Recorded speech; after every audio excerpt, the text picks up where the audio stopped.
কি হয়েছে গো পিউসদা? ওকে, এই বাঁ দিক থেকে গেলে আমাদের কোলাঘাটের রাস্তা পড়ে, আর এখন এই আমি ডান দিকের রোডটা নিয়ে নেবো। ডান দিকের রোডটা নিলে কি পড়বে তোমার, তো আসানসোল, দুর্গাপুর, এই আর এটা একদম সোজা চলে যাবে হচ্ছে দিল্লিতে। তো সোজা এখন বন্ধ রয়েছে, ঠিক আছে, কেন যাত্রীরা তো যাচ্ছে, তো তার মধ্যে থেকে বাইক ঢোকাতে অ্যালাউ না।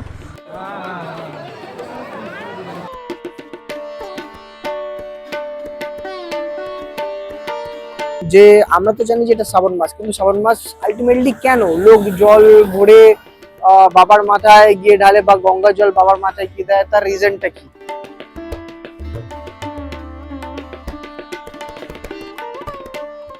Good morning to everyone.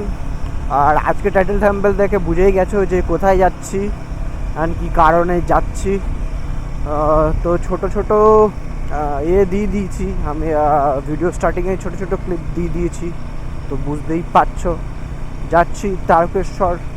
আর এই মাসটা তো শ্রাবণ মাস মানে ভোলে বাবার মাস। কি হয়েছে গো পিউসদা? ভ্যান আলাকে সাইডে আয়। যত সব ইউজলেস ভাই এরা, সকাল সকাল আজব তো ভাই এরা। তো আমাদের এখানে এইসব প্রবলেম চলতেই থাকে। আর এখন তো ভোরবেলা মানে সকালের দিকেটা, তো এইসব ড্রামা চলতেই থাকে। আর দেখলে যে যার সাথে আমি কথা বলছিলাম, সে আমি যে ছোটোবেলায় যে স্কুলে পড়তাম, আর ট্যাকোটিকার ব্লগে যে ফ্রেন্ড সার্কেলে আমার দেখলে আমার ছোটোবেলাকার বন্ধুরা, তারাও সেম স্কুলেই পড়তো। তো এই যে পিউসদা বলে যাকে বললাম, সে হচ্ছে তা আমাদের সিনিয়র তো অনেক টাইম থেকে। আর আমাদের স্কুলে এনসিসি ছিল, টিল নাও অব্দি তো আছে মনে হয়, কেন যেহেতু কাজ বাড়িকে ফাঁকে বিজি হওয়ার সাথে যাওয়া হয় না, মেবি তো এখনও তা আছে, ঠিক আছে। তো দাদারা তখন আমাদের তো অনেক সিনিয়র ছিলেন এনসিসিতেও। আর আমাদের মনে হয় আমি যখন এই স্কুলে ছিলাম তখন দাদারা তো অলরেডি পাস আউট করে গেছিলো, বাট যেহেতু সিনিয়র তো সেহেতু তো আসতো আমাদের শেখাতে, প্লাস আমার স্টুডেন্টসদের সাথে মানে আমাদের সব ফ্রেন্ডসদের সাথে দেখা করতে খুব ভালো নোট। তো দাদা এখন পুলিশ অফিসার হয়ে গেছে।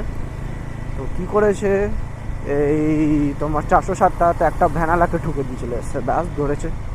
তো কোনো কিছু মানে এ করার জন্য তোমাকে ড্রেস আপ করতে হবে এমন কোনো মানে নেই। যেমন পিউসদাতে এখন তো অফ ডিউটি ছিল, বাট ধরে তো নিল। আবার আরেকটা 4 চাকা ছিল, সেও ধরেছে। ভালো এই জিনিসটা, ঠিক আছে, কেন ভ্যানালাটার তো কোনো দোষ নেই। এখন বাজে প্রায় 6টা, আর রাস্তাঘাটটা একদম ফাঁকা। তো যাচ্ছি তারকেশ্বর ভোলে বাবার কাছে জল ঢালতে, কিন্তু যেহেতু কাজ বাজের চক্করে আর ঠিক ওই টিপিক্যালি যেমন আমাদের শ্রাবণ মাসে ওয়েস্ট বেঙ্গল থেকে বাঁক নিয়ে কাঁধে যাওয়া হয়, কে রে ভাই, তো বাঁক নিয়ে কাঁধে যাওয়া হয়, সেরকমই টিপিক্যালি তো আর যেতে পারবো না, না তো এখন আর সেভাবে ছোটোবেলাকার মতো স্ট্রেংথ রয়েছে। তো আমাদের তথাকথিত রয়েছে যে মানে ওয়ান টাইম গেলে তোমাকে পরপর 3 বছর যেতে হবে, তো সেটা আমার কমপ্লিট হয়ে গিয়েছিলো ছোটোবেলাতে।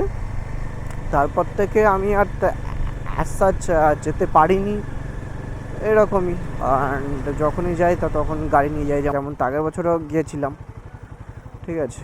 আর আগের বছর তোমাদের সাথে শেয়ার করতে পারিনি, তো যাই হোক এই বছর ভাবলাম যে না শেয়ার করি। তো চলো এখানে রাস্তায় আর বকবক করে না করে তোমাদের প্রপার আমি হাইওয়েতে উঠে দেন কথা বলছি, ঠিক আছে, চলো।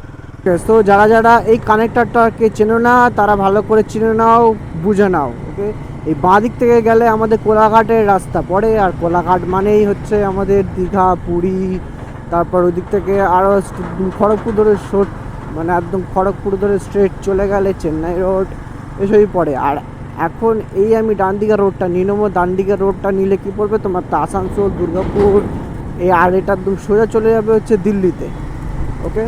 সো এটা হচ্ছে দিল্লি রোড, আর এটা হচ্ছে চেন্নাই রোড। তো আজ হচ্ছে দিল্লি রোডে যাব। রিজন আফটার দ্যাট কি, কেন আমরা সিউড়ি থেকে আমি বাঁদিক নেবো, আর সিউড়ি থেকে বাঁদিক নিয়ে এই ব্রিজ পার করেই পড়বে হচ্ছে তারকেশ্বর যাওয়ার রোড, ওকে। তো এই হচ্ছে মেন ম্যাটার। বাট আজকে অনেকটা টাইম লাগছে রিজন অফ দ্যাট কি আজকে প্রচুর ট্রাফিক, জানি না হাইওয়েতে এত ট্রাফিকটা কেন। তো আজকে কিন্তু সকাল সকাল এত তো ট্রাফিক থাকে না, কিন্তু আজকে যেমন লরির জ্যাম, বিশেষ করে আর 4 চাকা তো প্রচুর, মানে প্রচুর 4 চাকা। জানি না ভাই কেন। দেখো সামনে দেখো আবার ট্রাফিক স্লো হয়ে গেছে, ট্রাফিক জানি না কেন তো এত ট্রাফিক। আর যদি কেউ বলে শ্রাবণ যাত্রীদের জন্য, সেটা সম্ভব না। রিজন অফ দ্যাট কি সে সকালবেলায় ধারা খুব কম চলে, যা চলে রাত্রেবেলায়, কেন আবহাওয়াটা একটুখানি নর্মাল থাকে বলে। কিন্তু জানি না ভাই এত ট্রাফিক কেন। তো যাই হোক, এখান থেকে এবার একদম পুরো সোজা যাব। ফার্স্টেই পড়বে হচ্ছে আমাদের ডানকুনি টোল, দেন ওইখান থেকে কিছু দূর যাওয়ার পর বাঁদিক ধরে যেতে হবে হচ্ছে আমাদের তারকেশ্বরের উদ্দেশ্যে। ফার্স্টে সিউড়ি, দেন তারকেশ্বর। ওকে, তো জ্যাম ফাম কাটাই, দেন কথা বলছি। ওকে চলো। আর এই সামনে জ্যাম দেখে না ভাই, প্রচুর ট্রাফিক সামনে।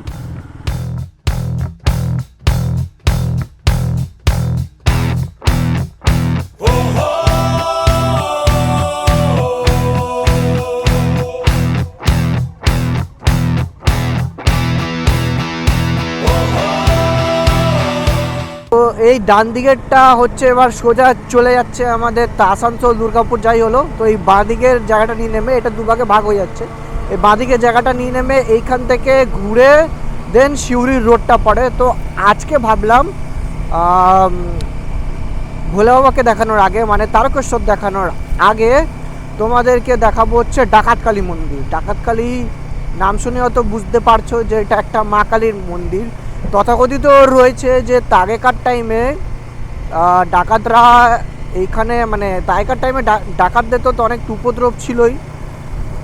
তো তখন নাকি এইখানে ডাকাতরা ডাকাতি করার আগে এই মাকে পুজো করে যেতেন, মানে মা কালীকে পুজো করে যেতেন। তো তখন থেকেই এখান থেকে এই যে মা কালীটা আছেন তার নাম ডাকাতকালী হিসাবে খ্যাত হয়ে যায়। ওকে, তো এখান থেকে এবার শুরু হলো হচ্ছে আমাদের সিউড়ি থেকে ঢুকে গেলাম। এই ব্রিজটা এবার ক্রস করে গিয়ে এরকমভাবে নামবে হচ্ছে আমাদের সিউড়ি বা তারকেশ্বর রোড, আর ডান দিক থেকে গেলে হচ্ছে ডাকাতকালী। দেখা যাক এবার কি করে, কেন এবারে তো অনেক ট্রাফিক রুলস থাকে।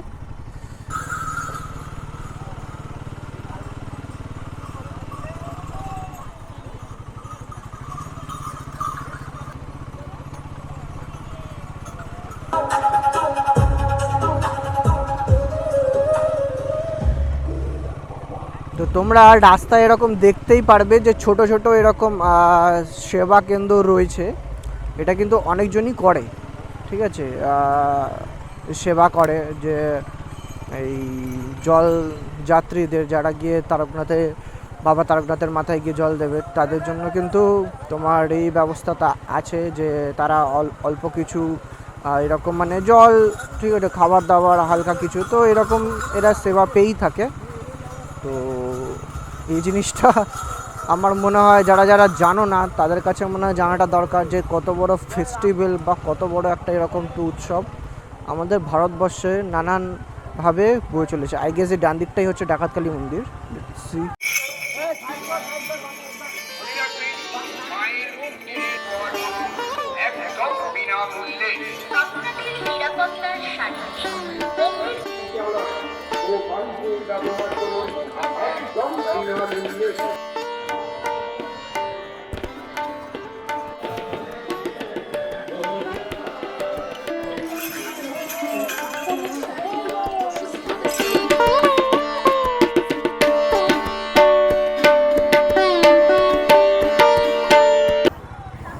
তো এই হচ্ছে ডাকাতকালী যাওয়ার জায়গা, ঠিক আছে। মানে এখন এখান থেকে বেরাচ্ছি, এবার একদম পুরো সোজা রোড ডাইরেক্ট বাবার ওখানে, মানে তারকেশ্বর মন্দিরের ওখানে। এবার ওইখানে গিয়ে গাড়ি রাখার জায়গাও আরেকটা দেখতে হবে, প্রবলেম হবে না, কেন তা আগের বছর যেরকমভাবে রেখেছিলাম সেটা হচ্ছে যেখান থেকে বাবার জল তো অভিষেকের জন্য যে আমরা ওইখান থেকে না নিয়েছিলাম, ওই কত মানে 101 টাকা হবে না, হয়তো 51 টাকার ঘট হবে, যার মধ্যে জল ফল ফুল বেলপাতা নকুলদানাতে এইসব ছিল, ঠিক আছে, সেটাই নেবো। আর ওরাই মনে হয় গাড়ি রাখে। এবার তো এখনও যদি সেটাই থাকে তো ভালো, আর নাহলে দেখতে হবে, ঠিক আছে। আর যারা জলযাত্রী এই যে এরকম করে, তাদের তো কোনো প্রবলেম নেই, তাদের জল ক্যারি করছে তারা, তো প্রবলেমও হবে না। ওকে, তো যাই হলো, এগাই পুরো রোডটাই আমাদের শ্রদ্ধাল যাত্রীদের জন্য, ঠিক আছে। এবার এগাই আস্তে আস্তে গিয়ে তোমাদের দেখাচ্ছি। পূজা এখন বন্ধ রয়েছে, ঠিক আছে, কেন যাত্রীরা তো যাচ্ছে, তো তার মধ্যে থেকে বাইক ঢোকাতে অ্যালাউ না। ওকে, তো আমাদের বললো যে যাদের এবার 4 চাকা প্লাস মোটর সাইকেলটা আছে তারা এদিক থেকে চলে যাও, ঠিক আছে। সোজা গিয়ে মহেশাপুর বলে একটা জায়গা রয়েছে, বললো মহেশাপুর, আমিও চিনি না। ওকে, তো যাই হলো, ওই জায়গাটা রয়েছে। এবার ওইখান থেকে বললো বাঁদিক নিয়ে নেবে, বাঁদিক নিয়ে তোমরা ওখানে ঢুকতে পারবে। আই গেস এই সেম জিনিসটা গুগল লোকেশনেই দেখিয়েছিল তখন, আমি হয়তো ভেবেছিলাম হয়তো অন্য কোনো কারণে দেখাচ্ছে, বাট এটা যে এই কারণে আমি জানতাম না। ওকে, কোনো চাপ নেই, কেন যেই যাত্রীরা যাচ্ছে তাদের যাতে বিঘ্ন না ঘটে, জিনিসটা করেছে খুবই ভালো। ওকে, তো যাই হোক, কেউ যদি গাড়ি তো আমার মনে হয় প্রবলেম হবে, কেউ যদি মোটর সাইকেল নিয়ে আসতে চাও এই রোডটা ফলো করো তোমরা, আই গেস তোমাদের প্রবলেম হবে না। তো অনেকজনকে এখান থেকে জিজ্ঞাসা করলাম, তারা মহেশাপুরটা প্রপারলি বলতে পারছে না, বা হয়তো আমি যে গুগল লোকেশনটা মেরেছি সেটাই হয়তো দেখাচ্ছে, তো সেটা আবার শ্রীরামপুর থেকে ঘুরিয়ে ফুরিয়ে দেখাচ্ছে। এইখান থেকে দেখাচ্ছে 37 কিলোমিটার। কোনো প্রবলেম নেই, কারণ হচ্ছে যারা পদযাত্রী তাদের সরে যাওয়াটা উচিত। আমাদেরকে, যারা আমরা মোটর সাইকেল চালাই প্লাস আমরা যা কোনো ভেহিকেল চালাই, তারা চাইলে ঘুরিয়ে যেতে পারি। হ্যাঁ, একটু বেশি ফিউল পুড়বে, এটা ঠিক, কিন্তু সবথেকে বড় সুবিধাটা কী হবে ভাই, তাদের কোনো অসুবিধা হবে না যারা পথযাত্রী, ঠিক আছে। তারাও তো যাচ্ছে ভোলে বাবার কাছে, যাতে তাদের কোনো অসুবিধা না হয়, এতটা ঘুরিয়ে নিয়ে যাচ্ছে। চলো ঠিক আছে, প্রশাসন আমার মনে হয় যে এটা ঠিক কাজ করেছে। এবার যে যার পার্সোনাল ওপিনিয়ন হবে। তো যাই হলো, আমার গাড়িতে তো এখন প্রপারলি ফিউল নেই, তো এই সামনে নায়ার পেট্রোল পাম্প, ফিউলটা ভরাই, দেন আবার রাইড কন্টিনিউ করছি। হবে তো ফুল করে দিন।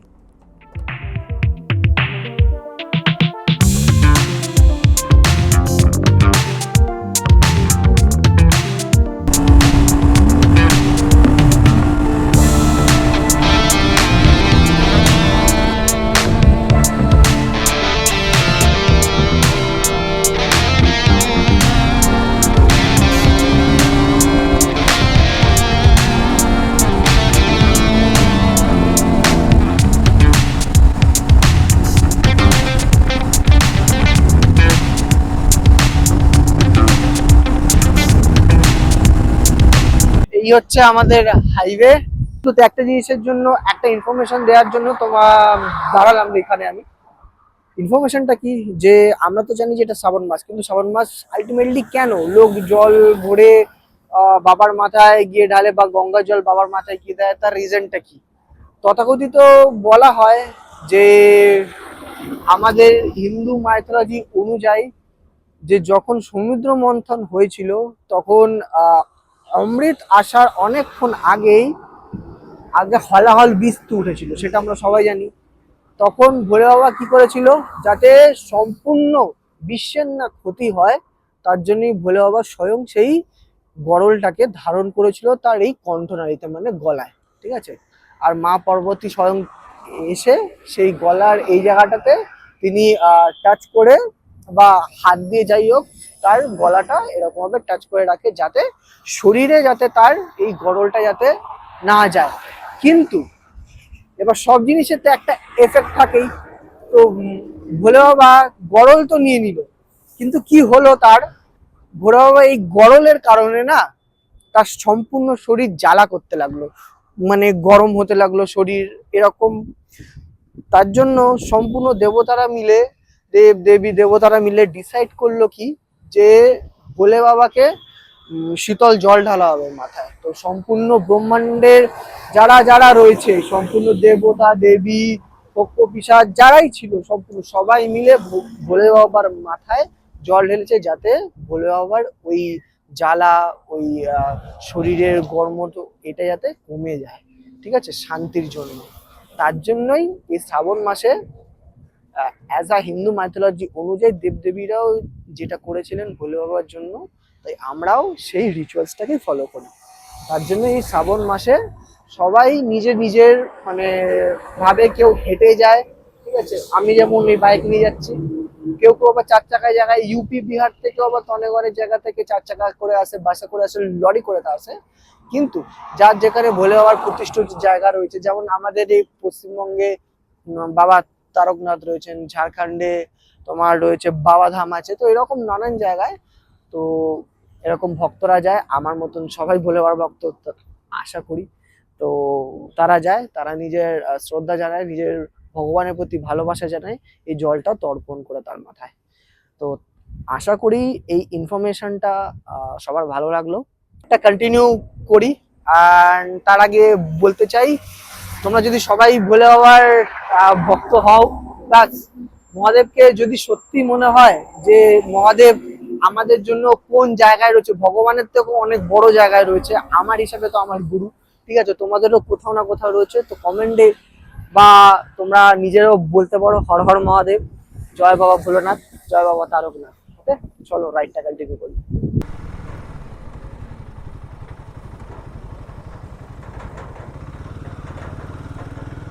তো হাইওয়ে ছেড়ে এই বাঁদিকটা নিয়ে নিচ্ছি। ওকে, আর ফর মাই সাজেশন আমি তো বলবো যে সার্ভিস রোড ধরেই এসো, যাতে প্রবলেম না হয়। কেন আমি কি করেছি, হাইওয়ে ধরে আমি চালাচ্ছিলাম বলে, তো এর আগে তার একটা জায়গা ছিল ঢোকার, সেখান থেকে ঢুকিনি বলে তাই এতটা দূর আসতে হলো। এইদিকে এই যে রুটটা, এটা দেখাচ্ছিলো জামালপুরের রোড, তো তার আগেই ছিল জায়গাটা। তো যেহেতু আমি হাইওয়েতে একদম পুরো চালাচ্ছিলাম বলে তার জন্যই ঠিকঠাকভাবে ধরতে পারিনি জায়গাটা, তো তার জন্য তার পরের স্টপটা নিয়ে নিলাম, তো অনেকটাই চালিয়ে নিলাম, সেটা ঠিক আছে, কোনো ম্যাটার না। তো এখান থেকে আর এই প্রায় দেখাচ্ছে 30 মিনিট ফিনিশ মতন। কী হলো রে ভাই, জায়গা নেই, কোথায় যাবো?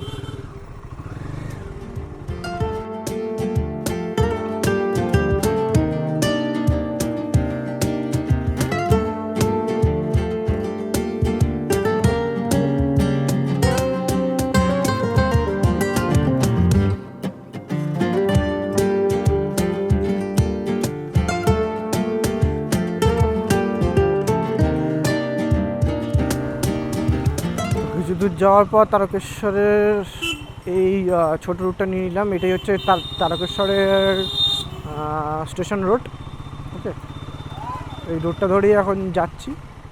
আই গেস এই রুটটা ধরে গেলে আমার মনে হয় বাইকটা রাখতে আরও সুবিধা হবে, যদি ওই যারা ওই ঘট ফট রাখে, ঠিক আছে, কেন এখানে দেখছি তো আরও বেশি রয়েছে। দেখা যাক, দেখছি। এখান থেকে রোডটা বন্ধ করে দিচ্ছে, মানে এটা হচ্ছে ভিতরকার রোড আর সামনে হচ্ছে তারকেশ্বর রোড। আর এখানে যদি দেখতে পাও তো গাড়িটা এখানে রেখে দিয়েছি, পার্কিং 30 টাকা করে, আই গেস সেফ, ঠিক আছে। এইবার এখান থেকে সোজা এবার এখান থেকে ডান দিক যাবো।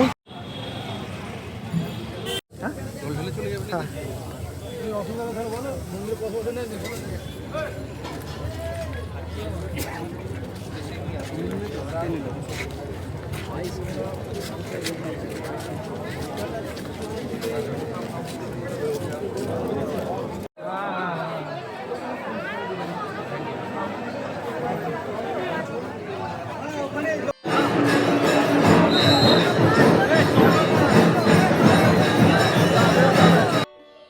সব তো ঠিকই ছিল, কিন্তু তারকেশ্বর মন্দিরে আমার একটা জিনিস ভালো লাগেনি, যে এখানে স্পেশাল লাইন বলে আবার 100 টাকা করে ঢোকানো হচ্ছে। মানে যারা ততক্ষণ লাইন দিয়ে দাঁড়ালো তাদের জন্য পুরো ঘুরে আসতে হচ্ছে। আর কেউ যদি এইখানে 100 টাকা দেয়, তার বিনিময়ে তাকে স্পেশাল লাইন করে আবার মন্দিরের ভিতরে ঢুকিয়ে দেওয়া হবে। This not right. এবার তোমাদের যেটা ঠিক মনে হয় তোমরা সেটা ভাবো, আমার এটা মনে হলো তাই জানালাম।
তো এইটাই তখন ব্লগে আমি দেখাতে পারিনি যে এটা হচ্ছে কিন্তু আমাদের এই তারকেশ্বরের এখানে এটা কিন্তু একটা রাজবাড়ি না যদি প্রপারলি দেখাই তো এটা এই রাজবাড়িটা কিন্তু ছোটো না, কেন এখান থেকে যদি লম্বা দেখাই দেখা হতো এতটা কিন্তু, আর রাজবাড়িটা অনেকটা বড় প্লাস অতটা কিন্তু ঘিরে রয়েছে রাজবাড়িটা।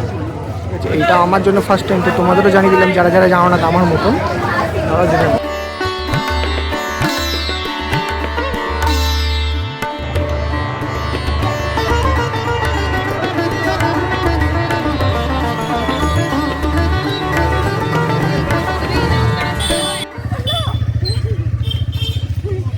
আমার গাড়ি আবার কাকু ঢাকা দিয়ে রেখেছে, খুব ভালো, কাকু বুঝে গেছিলো এটা হয়তো কোনো দূরের গাড়ি, কাকু গাড়ি ঢাকা দিয়ে রেখেছে।